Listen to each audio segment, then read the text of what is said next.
इतनी मेहनत से आपने बनाया था सब कुछ। अब मैं बयान नहीं कर सकती क्योंकि वो मेहनत मैंने की है। मैं दिन रात जागती हूँ जी, दिन रात जागती हूँ। मैं 24 घंटे में मात्र 2 घंटे सोती हूँ। मैंने सब कुछ अपने हाथों से खड़ा किया हुआ है। बिस्मिल्लाहिर्रहमानिर्रहीम। अस्सलाम वालेकुम मेरे प्यारे भाइयों और बहनों। जैसे कि आप सब जानते हैं, सावन का महीना चल रहा है नॉन मुस्लिम का, और कावड़िए इस टाइम कावड़ लेकर जाते हैं हरिद्वार। और जो सरकार है वो बहुत सपोर्ट करती है कावड़ियों को, कावड़िए हो या फिर नॉन मुस्लिम हो, उनके हर काम में सरकार उनको बहुत सपोर्ट करती है। और कावड़ियों में तो देखा ही होगा आपने कि उन पर पुष्प वर्षा की जाती है ऊपर से। चलो मान लेते हैं कि हाँ उनका त्योहार है, अच्छी बात है करना, बट आज की इस वीडियो में आपको उन कावड़ियों का असली सच नजर आएगा। और हमारी जो सरकार है और वहाँ की पुलिस, उन्होंने क्या कार्रवाई की है वो इस वीडियो के जरिए पूरी पब्लिक को नजर आएगी। तो चलिए बिना टाइम वेस्ट किए आज की इस रिएक्शन वीडियो को शुरू करते हैं। नमस्कार, आपके साथ मैं हूं साक्षी जोशी। सावन चल रहा है, कांवड़ियों के भक्तिभाव और साथ ही उनकी यात्राओं के चर्चे इस वक्त जोर शोर से चल रहे हैं, और वहीं उनकी हुड़दंग की खबरें, उपद्रव की खबरें भी आप तक पहुंच रही होंगी। स्क्रीन पर जो आप इस वक्त कांवड़िए देख रहे हैं, इनके बारे में आज मैं आपको एक ऐसा सच बता रही हूं जिसे सुनने के बाद आप हैरान रह जाएंगे। जब स्क्रीन पर दिख रहे ये कांवड़ ब्रिजघाट से 81 लीटर की कांवड़ लेकर जा रहे थे। उत्तर प्रदेश के अमरोहा में थाना गजरौला क्षेत्र में एक ढाबा था जिसका नाम था पंडित जी का ढाबा। पंडित जी का ढाबा, जी हाँ, इस नाम पर प्लीज गौर कीजिएगा। पंडित जी के ढाबे पर जाकर कुछ खाने के लिए रुके। खाने के लिए इन्होंने सब्जी ऑर्डर की और उसके बाद खाते हुए इन्होंने सब्जी में खट्टेपन की शिकायत करनी शुरू कर दी। और खट्टेपन की शिकायत करते करते ये बेधड़क आरोप लगाने लग गए कि जी पंडित जी के ढाबे में परोसी गई इस सब्जी के अंदर अंडे की ग्रेवी है। और फिर पैसे को लेकर नोकझोंक शुरू हो गई। जब यह मामला पहुंचा पुलिस तक तो अमरोहा पुलिस वहां मौके पर पहुंची, और क्योंकि मामला उनको पता चल चुका था इसलिए फूड सेफ्टी के कुछ लोग भी वहां पर लेकर पहुंची। जब उन्होंने छानबीन की, फूड सेफ्टी डिपार्टमेंट के लोगों ने समझने की कोशिश की और सब्जी का टेस्ट किया, तो ऐसी कोई भी आरोप, जो ये अंडे की ग्रेवी होने का आरोप ये कांवड़ लगा रहे थे, ऐसा कोई भी आरोप की पुष्टि होते हुए नजर ही नहीं आई। यानी उसमें अंडे की ग्रेवी नहीं थी, बस ऐसे ही इन्होंने आरोप लगा दिया। देखिए जरा अमरोहा पुलिस का बयान। तो देखिए, पुलिस ने अपने बयान में कहा कि दिनांक 11 जुलाई 2025 को दोपहर थाना गजरौला क्षेत्रांतर्गत एक ढाबे पर कुछ कांवड़ियों द्वारा सब्जी ली गई थी जिसमें खट्टापन महसूस होने पर अंडे की ग्रेवी होने का आरोप लगाया गया। वह खाने के पैसों को लेकर कहासुनी हुई थी। सूचना पर थाना गजरौला पुलिस व फूड सेफ्टी टीम मौके पर तत्काल पहुंची। वह खाने के सैंपल लिए गए। वह जांच से कांवड़ियों द्वारा लगाए गए आरोपों की पुष्टि नहीं हुई। कांवड़ियों को समझाकर उनके गंतव्य के लिए रवाना किया गया। सोचिए, हालात ये हो चुके हैं कि लोग खड़े होकर कुछ भी आरोप लगा देते हैं। उस ढाबे मालिक की क्या गलती, पंडित जी की क्या गलती, वहां पर काम करने वाले लोगों की क्या गलती, लेकिन क्योंकि ये कांवड़ है तो इनको सब कुछ अलाउड है और इनको समझा बुझाकर पुलिस भेज देती है, क्योंकि ये योगी आदित्यनाथ के उत्तर प्रदेश है जहां फूलों से वर्षा होती है इन पर। जो कांवड़ आपको स्क्रीन पर दिख रहा है इसका नाम है शेखर ठाकुर। तो शेखर ठाकुर पंडित जी के ढाबे पर जाते हैं और कहते हैं कि जी हमारा भगवा देखकर इन्होंने हमें अंडे की ग्रेवी वाली सब्जी दे दी और अब हमारे कांवड़ जो है वो खंडित हो गए हैं। चलिए, कम से कम पुलिस, जो गजरौला पुलिस वहां पर पहुंची, सही तरह से उन्होंने जांच तो की। वो अलग बात है, समझा बुझा कर भेज दिया। छोटे बच्चे हैं, ये तो कुछ भी कर सकते हैं, और वैसे भी नाम के आगे ठाकुर लगा है, योगी जी बुरा मान सकते हैं, तो भैया ठाकुर हैं तो इनको समझा बुझा कर भेज दिया जाए।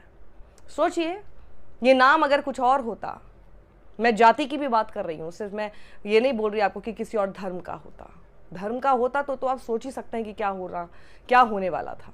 लेकिन क्योंकि यहाँ पर एक ठाकुर था, ढाबे वाला पंडित था, और सोचिए योगी जी, यही आरोप आपके ऊपर लगाए जाते हैं, पंडितों द्वारा भी यही आरोप आपके ऊपर लगाए जाते हैं।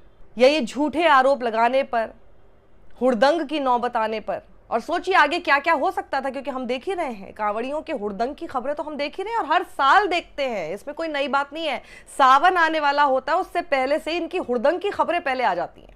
अब जब इस तरह की खबरें सामने आती हैं तो मेरे मन में एक सवाल आ रहा है, क्या हर जगह जहाँ पर बैठकर ये खाना खाते हैं तो कांवड़िए इसी तरह से करते हैं। जहाँ पर भी हुड़दंग की खबरें ढाबों या फिर होटल से हमको देखने को मिल रही हैं, आप सोचिए इस तरह की हरकत करके आप बल्कि ऐसा बना रहे हैं कि कोई भी ढाबा और होटल वाले होंगे, धर्म तो छोड़ दीजिए, कोई भी, जब पंडित जी और ये सब लोग कोई नहीं बच रहे, वो चाहेंगे ही नहीं कि कोई कांवड़ आके इनके पास आकर खाना खा के जाए। दे विल नेवर वांटेड, अपने दिल से कभी नहीं चाहेंगे। आप अपने आप को शिव भक्त बोल रहे हैं, ये आपकी भक्ति है?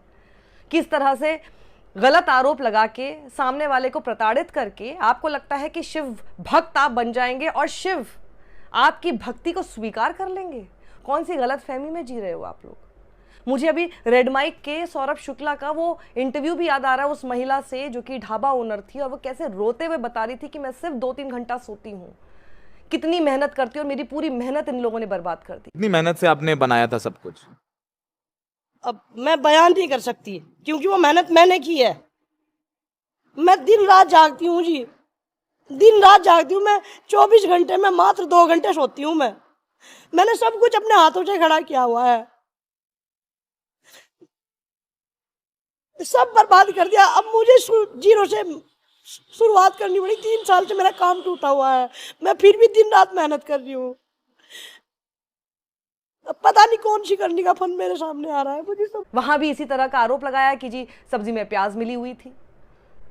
मतलब ये हर बार सिर्फ पैसे ना देने पड़े, ये उसकी आड़ में ये इस तरह की हरकत करते हैं क्योंकि उन्हें पता है सब लोग तो यहाँ पे धर्म में सराबोर इस तरह से हो रहे हैं कि जी कांवड़ियों के साथ हो लेंगे, किसी तरह का इनके ऊपर कोई लगाम नहीं होने वाली, पुलिस इनके साथ कुछ नहीं करने वाली। उत्तर प्रदेश है ये, यहाँ पर तो फूल बरसाए जाते हैं हेलीकॉप्टर से जिन कांवड़ियों के ऊपर, वो कुछ भी करते रहे और इसीलिए लॉ एंड ऑर्डर का कोई डर ही नहीं है ना। एक आप मिसाल पेश कर देंगे, इस तरह की पूरी हुड़दंग जो है ना ये बंद हो जाएगी। लेकिन कैसे करेंगे? वोट बैंक, और कैसे आप परेशान और नाराज कर देंगे। आपको भी पता है कि आपने ऐसा कर दिया तो उसके बाद कांवड़ियों का हुड़दंग आपके खिलाफ कैसे बढ़ जाएगा। इसलिए आराम से समझा बुझा के इनको भेज दीजिए बस।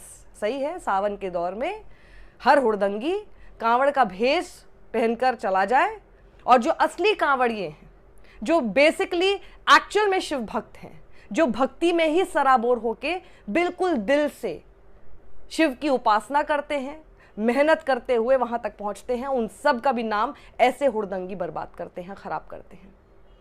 उन लोगों के साथ अन्याय हो रहा है, असली कांवड़ के साथ अन्याय हो रहा है, शिव के साथ अन्याय हो रहा है, उनकी भक्ति के साथ अन्याय हो रहा है। और जब इस तरह की खबरें हुड़दंगी बनते हुए कांवड़ियों की आती है तो भगवान शिव कोई खुश नहीं होते हैं।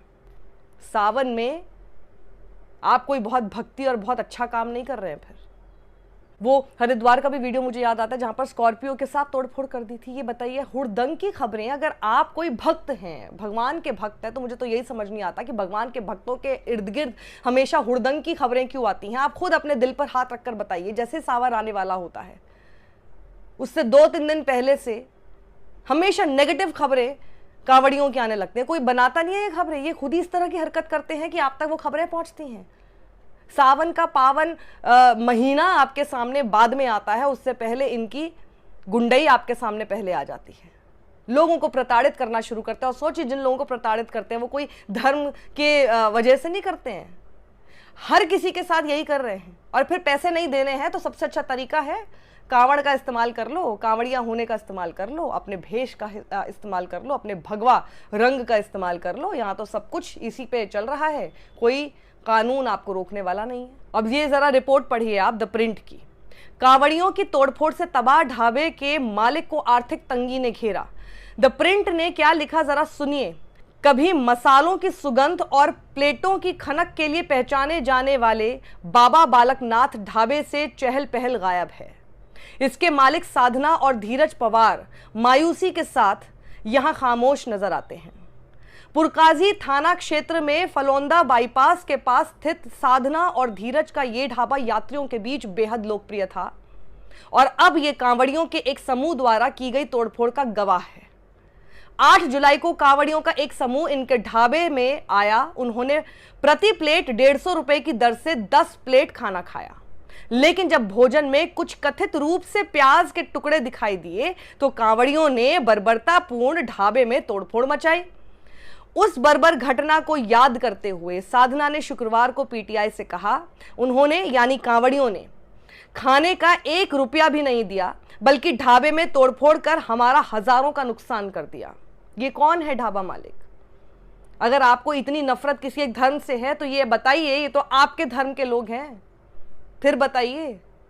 गुस्साए कांवड़ियों ने ढाबे का फर्नीचर तहस नहस कर दिया, रसोई में भारी तोड़फोड़ की और यहां तक कि सीलिंग फैन तक उखाड़कर क्षतिग्रस्त कर दिए।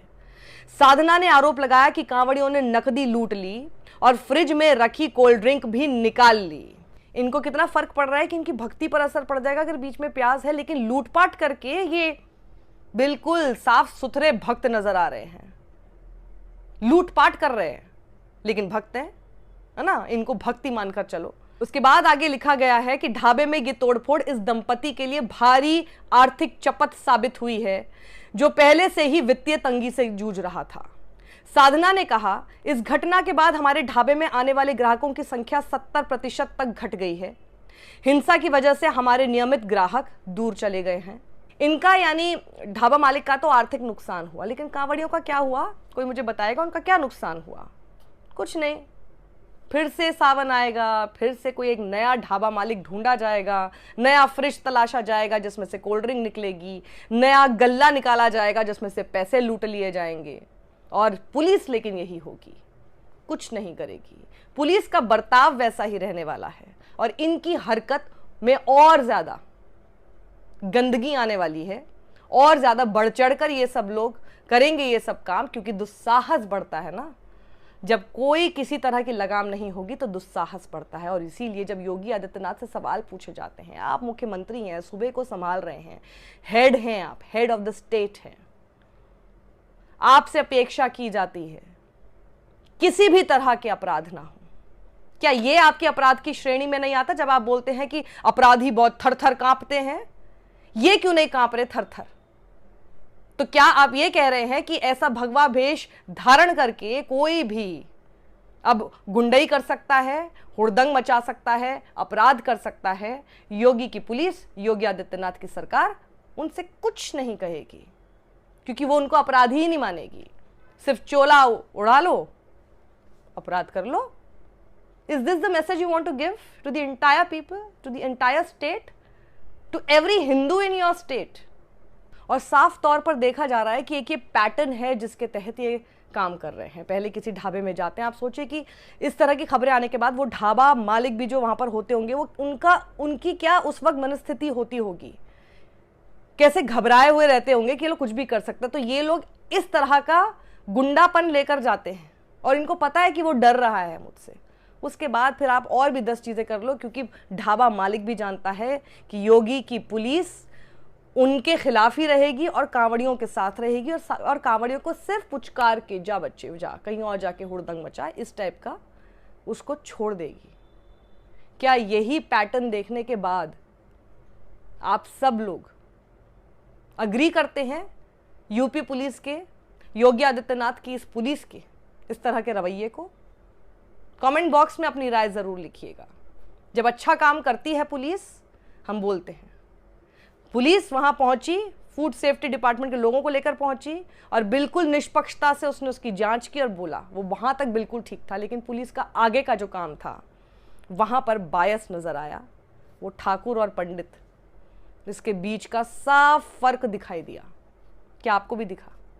कमेंट बॉक्स में अपनी राय जरूर दीजिएगा। कावड़ यात्रा, कावड़ यात्रा का असली मतलब क्या होता है? भक्ति, साधना, गंगा जल लेकर शिवलिंग पर चढ़ाना। लेकिन आज के टाइम में लोगों ने इसे सच में हुड़दंग बना रखा है।